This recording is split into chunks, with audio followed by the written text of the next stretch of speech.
Hi there and welcome to my channel. In this ultra-short video I will show how to install Node.js with npm on Windows, and we will also check that it was installed correctly. Don't forget to subscribe to my channel to miss new videos, and let's get started. First of all, find official Node.js website in your favorite browser and click download. We will install long-term support version that is recommended for the most of the developers. Next, click Windows Installer. Download started. Done.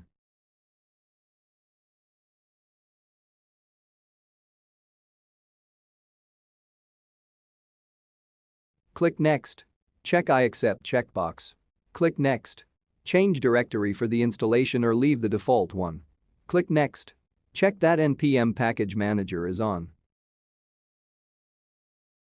Click Next. Click Next, then click Install. Installation started.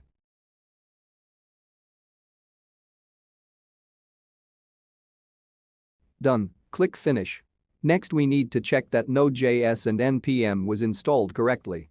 The easiest way to do it is to check it via a command prompt window. Let's use keyboard commands. Press the Windows key and the R key at the same time, type CMD and click the Enter key or click the OK button.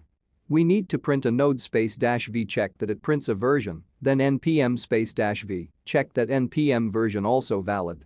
Let's do something with node, print node and press enter. Now we will output a message, print console log it works, and click enter. Cool, it worked, and it means that everything was installed correctly. Now we are done. See you in my next videos. Don't forget to subscribe to miss new videos.